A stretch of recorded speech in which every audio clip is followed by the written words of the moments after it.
It's Wednesdays.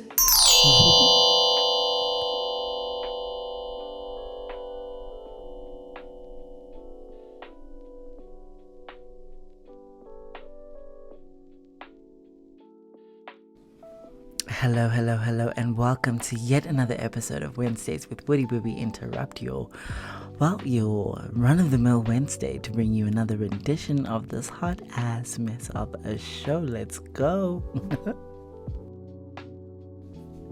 If you haven't guessed it yet, I'm your boy Woody Woods, and I'll be taking you through another wild journey on these Wednesday sessions.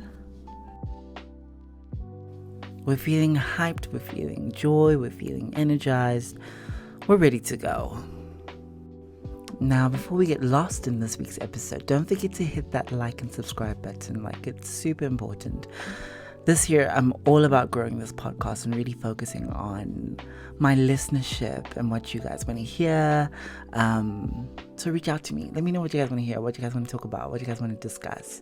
There are many things I don't want to discuss, but, if the public wants what the public wants, you got to give them what they want. So hit the like button, subscribe, follow me on all social media platforms. Underneath, I am Woody Woods. Let me know what you want to hear, what you want to discuss, what you want to talk about. If you want to come on the podcast yourself.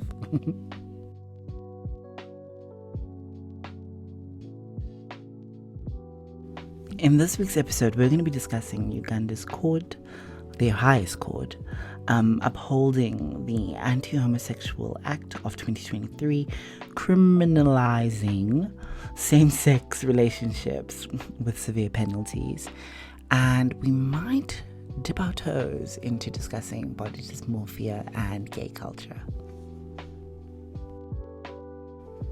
So in case you were hiding underneath some rock on a distant planet, or here on planet Earth itself, Uganda's highest court upheld the Anti-Homosexuality Act of 2023, which sought to criminalize same-sex relationships. And I think what caught me about this story and what I found rather unnerving was that as a precedent for passing this law was citing the anti-abortion ruling in the US, the Dobbs versus Jackson case. And I found this extremely wild to even think about. Now, just a little back history on the Uganda law.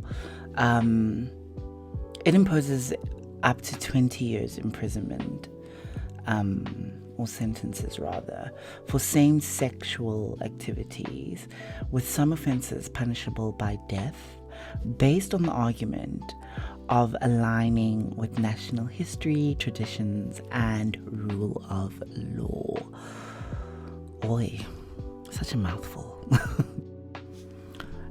Now, what I think I found really odd about this specific law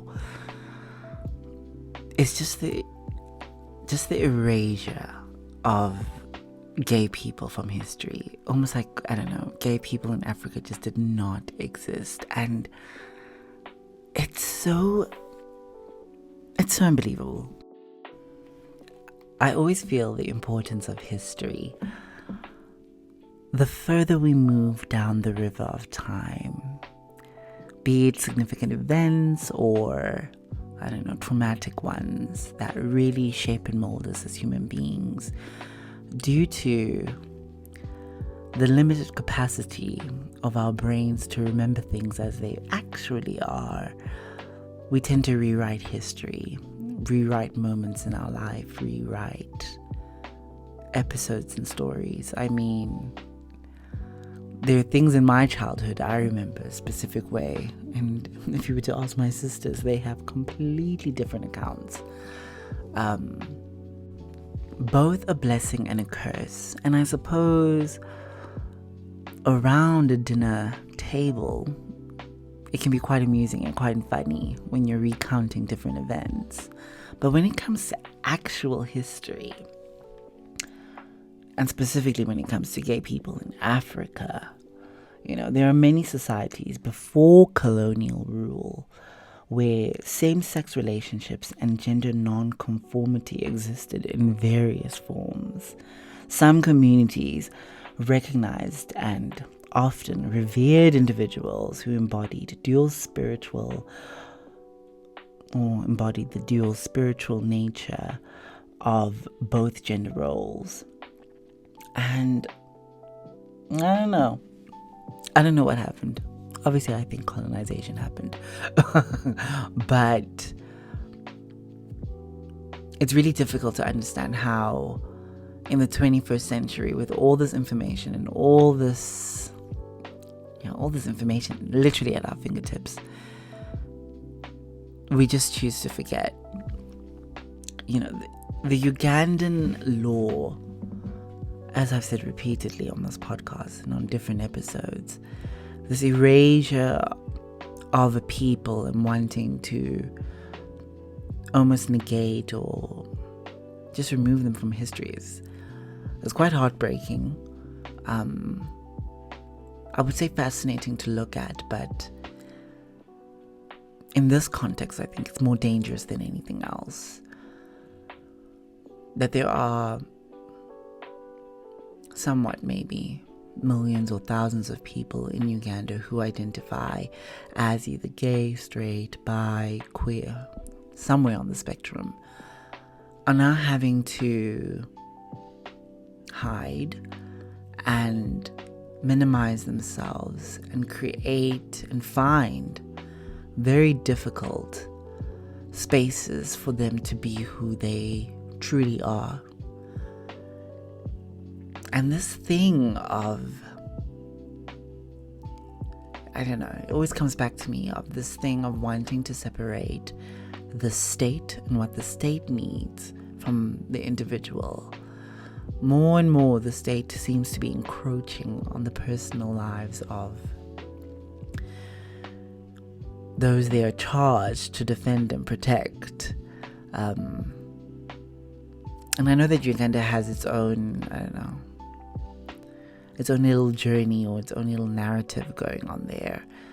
And I can see, it's really tricky to say this, I can see kind of both sides, having listened to a number of live sessions and other podcasts where Ugandans offer commentary about the West and how the West is influencing them and influencing their people. But in that same breath, how they're negating their own history as a people, negating their own history as a people. I don't know, this whole thing just seems quite dangerous to me, to be quite honest. Once again, we are,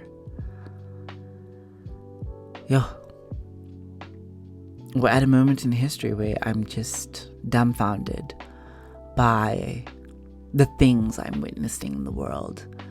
When you were younger, or when I was younger at least, there was never a moment in time where I would have thought I would have found myself looking at the world through the lens I'm currently seeing it through. We're seeing just horrors across the planet, in Palestine, Israel, Congo, many parts of Africa, Ukraine, Russia. These big conglomerate states, or these big entities enforcing their will over the will of the people. And sometimes the will of the people and the will of the state are aligned, but in many of the cases which we're currently seeing playing out in the world, I'm a bit confused. I'm a bit lost as to how did we get here? How did we find ourselves in places where personal freedoms can be robbed and stolen? I mean, just utilizing the US Supreme Court Stops decision as a precedent. It was even referenced. as a way to pass this law. I'm not a legal person, but I find it a bit wild. I find it a little bit wild. You know, we talk about freedoms of person and allowing people to be who they are. And here we are. Here we are in the 21st century, just watching another horror just unfold.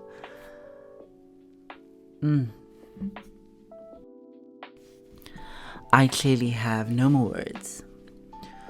No more words to express how saddening it is that we have found ourselves here. And I don't know, there's something about how staying silent and watching marginalized groups of society get discriminated against, get discriminated against and violated against underneath a legal precedent. How can we escape the fact that this might not happen to any of us, any one of us on this planet, you know? How can we escape that? For all of my very short time on this planet, and how the ideas of freedom and justice and doing what is right have almost been shattered in the last couple of years has been quite a trip for me. And I keep wondering who's going to fight? Who's going to stand up and say, no, enough is enough. Like, can we just stop? Like, we can't go any further. We can't go down this rabbit hole. We've been here before. It doesn't end well for anyone. And we need to do better by each other and ourselves on every level to ensure that we all feel safe, that we all feel protected, that we all feel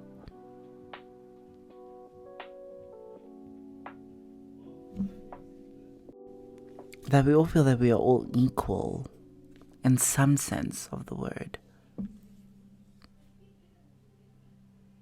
I don't know, man. I ain't got no answers. I'm just like horrified by this law. It really is saddening, and my heart does go out to the Ugandan LGBTQIA plus people. I hope that they can find some way forward and some way to exist in this world.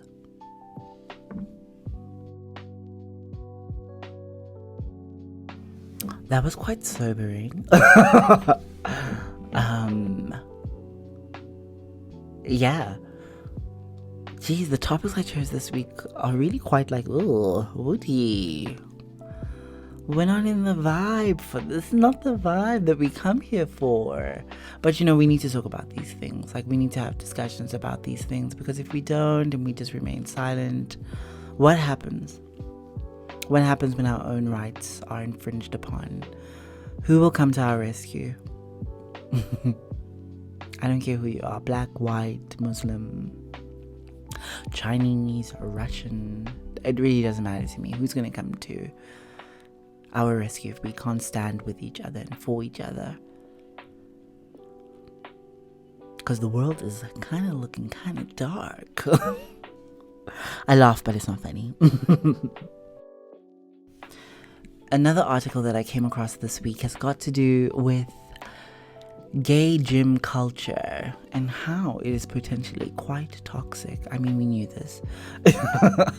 we be knowing how toxic it is. You know, I had a friend last year. Like, I'm on a fitness journey currently, so this article was kind of like a boy, you better check yourself before you wreck yourself. But my friend last year, we were chatting about working out and how, in the beginning, it starts off like, yeah, I'm just trying to get healthy. I'm just trying to be fit. I'm just trying to be out here snatching lives and stepping on these necks. But how very quickly, while you're busy working out, you realize that, I don't know, maybe after a couple of years, maybe even after a month or two, you're just trying to escape your life. It's no longer about health, honey. It's about escaping the realities of your life, and you're utilizing gym as an excuse to address perhaps many areas of your life, and which you don't want to confront, which is dangerous in its own right. But this article, it speaks about how gay gym culture, exacerbated by social media, has contributed to body dysmorphia and mental health issues among queer men, with a significant number turning to steroids and other supplements to meet, unrealistic body goals. Jeez. I think one of the quotes that really gave me pause while I was reading was that social media exacerbates body dysmorphia because it's so easy to dehumanize online. People and their bodies can be reduced to things strangers can comment on. That says a lot, right? Social media. I used to love being on social media, but the older I'm getting, I'm just like looking at this thing. I mean, I'm a digital manager also, so I'm just like,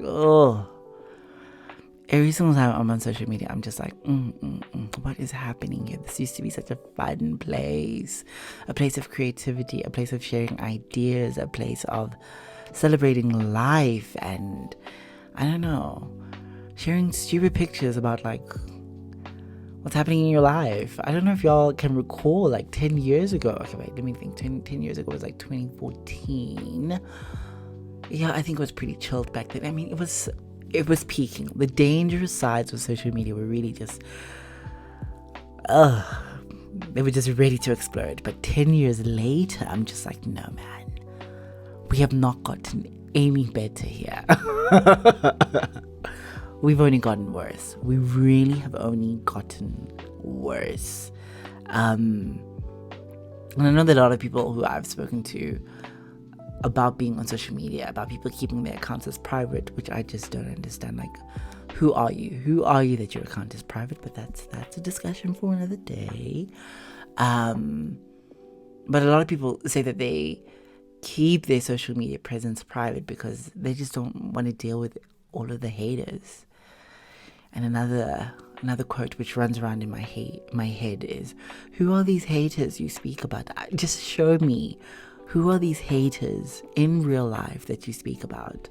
And I know that it can be just a cocktail of negativity there online. So I get it when it comes to people being on social media and how viewing these beautiful muscled physiques can really alienate and really become like quite toxic to a young gay man. Before, like, I don't know, you would see a really, really good looking body very rarely in real life. But you most probably see it on TV, on your favorite show, maybe Smallville back in the day, or I don't know, some silly little episode of some gay porn. But now it's like everywhere. Like, you just log on social media and it's like, another hot body, another hot body, another hot body, reminding you of how unfit you are and how you're just not the ideal the ideal gay standard. Oh gosh, the toxicity is just, it's wild in these streets. Wild. And I suppose we have tried over the years. We've tried the body positivity movement about celebrating each body and that each body is valid and it should be celebrated for who and what it is. And it's clearly not working. It's clearly not working. These are not working anymore, and we just need to find a really different approach. And I suppose that's what I really want to do. I want to have honest conversations on this podcast, but I also want us to be like real, like, guys, it's not working. Can we find a different approach or a different attack to address these issues? Because I would hate it. I would hate it if I was some 12-year-old boy right now, like scrolling through Instagram, trying to find a community of gay people just to be a part of. And all I'm busy seeing as my highlight reel or on my explore page are the muscular men who are all hanging out with each other and are partying it up in, where could we be partying it up? In Greece, or I would love in Greece, or or at some party, Coachella, yes, Coachella. Yeah, it's wild. We need to do better by each other. Damn, we need to do better by each other. The article really zones in on the use of steroids, which I think is a lot of what people don't really, they forget that what you're seeing on social media is a highlight reel, number one, but it's also a narrative that someone wants you to buy into for whatever reason, either for the likes, we're doing it for the gram, that's really toxic. Clearly, we're here now. Or they're doing it for the profit, whatever the narrative is that we're being sold, whatever.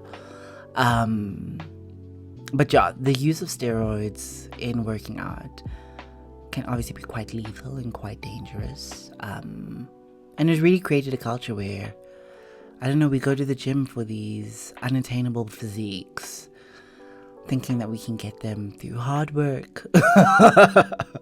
Through hard work, honey. Hard work, just push through those reps and you'll get there. Eat very strictly. Cut out those carbs, whatever the case might be, And it's clear, like it's evident as to how this can all lead to a really toxic gym culture for gay men, queer men alike. In fact, not even just queer men, in fact, all bodies included. But obviously this article was specifically focusing on just gay men. But yeah, it was a really interesting read. It did highlight, though, the beneficial attributes of going to gym, which are, they're undisputed. Or is that a narrative we've been sold? Let me stop with the conspiracies. But yeah, let's go with the fact that there are some really positive attributes of going to gym and working out and taking care of yourself. I think I see it a lot the older I get when I'm around my parents or any older person where I'm just like, no. Like, you really should have taken better care of yourself. Not that my parents aren't taking care of themselves. I love you guys to bits and pieces. You guys are doing a great job. Keep going for your morning walks. And just doing the right things for yourself and cut down on that red meat. But yeah. There are many added advantages to going to the gym and just taking care of your body, especially later on in life. Another thing that I am seeing also on social media is it really much older people in their 60s and in their 50s and I think in their 70s, like with these really like chiseled physiques, and I'm just like, oh my word, all that work. Good gracious, no. But I get it, Your body's a temple. I think that still remains true to a lesser or greater degree. Wherever you are on the spectrum, your body's a temple, and you can only take care of it as far as you can take care of it. But I don't think that we should necessarily say that actually we all need to be slim and trim. No, I don't believe in that. I believe do the best you can do.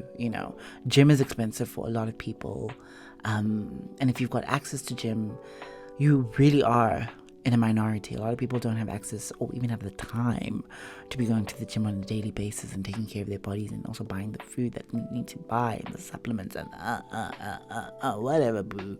You know what I'm talking about.